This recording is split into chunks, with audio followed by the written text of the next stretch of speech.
My name is Naomi Nguyen. My name is Adunai. My name is Tania Rose. My name is Marlon Wiley. I'm a fifth-year senior. I am a junior at SDSU. My major is Human Development and Family Studies with a minor in Youth and Community Work. I'm a Leadership and Management of Nonprofit Organizations major with a minor in Communications. I'm a painting major, and I'm from Surprise, Arizona. I'm from Sioux Falls, South Dakota. I'm from St. Paul, Minnesota. And I'm from Rancho Cucamonga, California. I'm a military brat. I've lived all over the world, in Japan and in Turkey, and then I landed in South Dakota. Been here since 2013, but I'm graduating May, so I can say goodbye. Just kidding. I'm born and raised from Sioux Falls, South Dakota. I was raised in a very traditional African household. Distracting me from my blackness based on the fact that my parents didn't know about African American culture, being African. Learning everything about my blackness and about myself through just history and anything that I've learned from people. I'm the youngest of four. So growing up, I grew up in a very strong black household, but when all the siblings leave the nest, it's just you and the folks. Parents split and then they both remarried. Funny enough, they both remarried white people. So I say, growing up, especially being in a small town where you're one of the only black people, it's definitely kind of hard to find your identity, being comfortable with who you are, because everyone looks exactly different, or looks really different from you. And so, even just going Thanksgivings and Christmas Eves, just going back and forth from, the stepdad and, go to your mom's side, and, it's just that big difference, in culture. You feel it, you see it, you gotta dress different, you gotta talk different, the food's a lot different. White people do not like mac and cheese, but it's going that back and forth, but then, just finding people that are like you, finding people where you can connect with.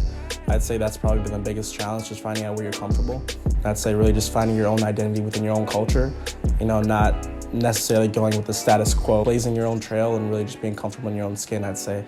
That's really just what I've been trying to do my whole life, really. A microaggression is a comment that is subtle, indirect, or unintentional discrimination against a marginalized group or members of a marginalized group. Not necessarily verbal, but it's an attack on someone's appearance based on the fact of whether it's their race, their gender, their ethnicity. It could really be anything of the sort. It's just based on the fact of things that are stereotypical to that person's culture or to that person's race or ethnicity or anything. So their hair, what they look like, just what they portray physically. I think it's subtle racism, subtle comments, something that you may not catch, but it's the undertone. I think that's kind of what microaggressions are. It's the undertone and subtle racism. Some examples of a microaggression. You're the whitest black person I've ever seen. You're so pretty for a black girl. Where are you actually from? And they think that you're from a different continent or a different country. How long have you actually known English for? You speak it really well. There's a lot of ignorant people that will look at me and be like, oh, he probably knows different languages. He looks exotic. You talk white. I don't see color. You're so smart for a black person.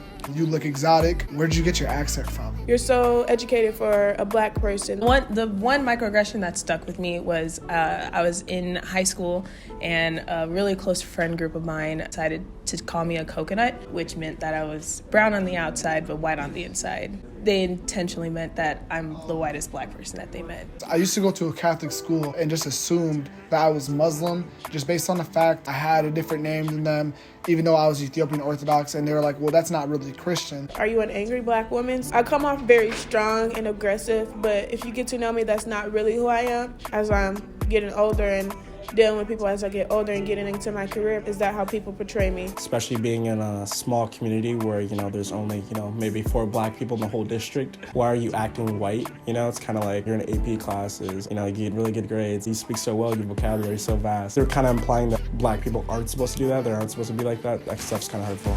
It really started to question my racial identity. I did start believing that I wasn't black enough to be around the black people at my school. Granted, I went to a predominantly white school for most of my life, so I never thought anything about it. And being called a coconut really just struck a nerve a little bit. I started to eventually feel like, well, I'm not anything else, so let me just act more black.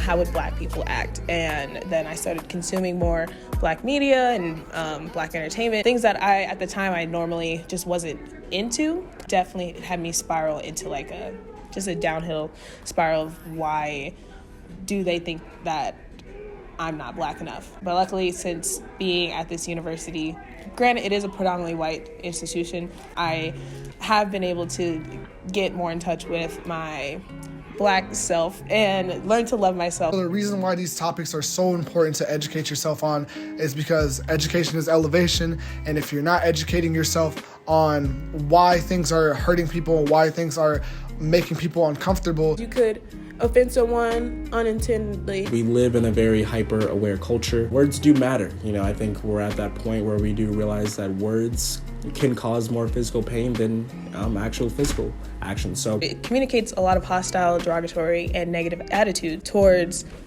us as black people. how can you truly say that you are pursuing to be a good person? A good person would try to figure out what is offensive, what's not offensive, what should be said and what should not be said. It can affect us down to our core, really. It challenges our individualism. And I know all of us in college right now, we are learning about professionalism in the workforce, and everybody knows about that one coworker that just doesn't respect you, or you can tell is just ignorant, and no one wants to work with someone like that, and no one wants to be around someone like that. So educating yourself on topics like this will truly just make you a better person and someone who can genuinely say that they're an advocate for the people that they care about. It makes black people seem like they don't want to be a part of the masses that is black people, and instead they try to detach themselves from black. There are artists out there that don't want to be called a black artist, they just want to be called an artist.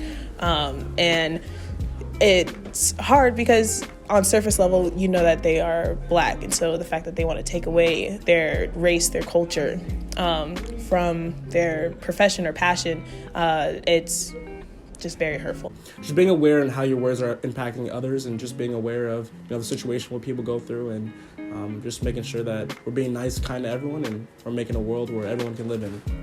The things that you say, your words do have power, so just be intentional when you're speaking with someone and make sure that what you say doesn't offend them and who they are becoming.